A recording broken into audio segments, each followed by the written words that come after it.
So the way cryptocurrency works is it has a back end where I could take this computer that's sitting next to us. I can install some software on it. And now this computer is now participating in as a server in cryptocurrency market, right? Okay. So like Visa or MasterCard has a server that allows transactions to pass through. My computer now, I've given the network, the cryptocurrency of my choosing, permission to process people's transactions through my computer. I'm allowing it to participate. And that would what I'd be calling a miner, right? So it would be mine. It's not really mining. I mean, it is mining cryptocurrency, but it's participating in the network. Now I'm paid through the issuance of Bitcoin for them to use my system and the electricity and whatnot. So if you got zero participation where the people being paid to let them use their computers, they could bow out, and now there's no like deconsolidated network to support Bitcoin transactions. But since you're paid for it, the likelihood that people are going to be like, nah, I'm not going to participate and not be paid for that. There are huge businesses that are part of that. So that's number one. You remove participation from the people who are mining those coins, the network goes away. Second thing is if you regulate it and take the ability for people to spend it and use it, you kill it, right? So let's just say I'm in Iran. I'm just a regular dude in Iran, and I'm looking at my country like, we might get freaking nuked tomorrow. Like we might be done. Like I have this money, but I might see it rolling around in the streets and it might be worth zero.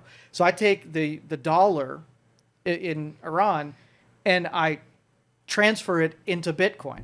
Right? Now I can run my butt to another country that's not obliterated by nuclear weapons.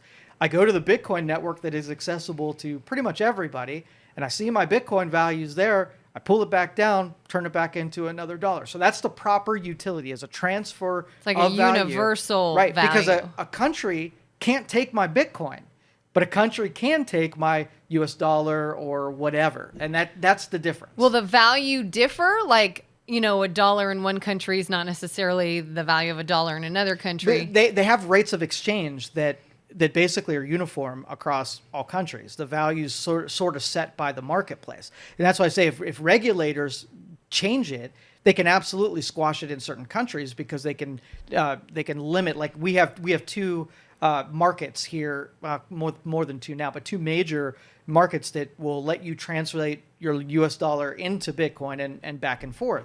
And it's set like the marketplace where it's buyers and sellers. So I can go take it and down to to my local currency. So are people still doing this? Oh yeah. With cryptocurrency? Yeah. I feel like I haven't heard much about it lately. For a while, everybody I knew was talking about it and talking about getting Bitcoin, and I haven't heard much lately. And I'm did it just not work out? The US dollar is pretty solid. Okay, so it's not better. So why would you use Bitcoin over something that's solid? You go to a country that isn't solid and they're using it like crazy because it actually is better. It's not. We're not talking like Bitcoin as an investment strategy, but more of what it was proper. The buying part, the selling point. So you probably see in other countries that have oppressive rules, socialist countries, dictatorial countries. It's a way of having sort of financial freedom where you just can't get hijacked by your country.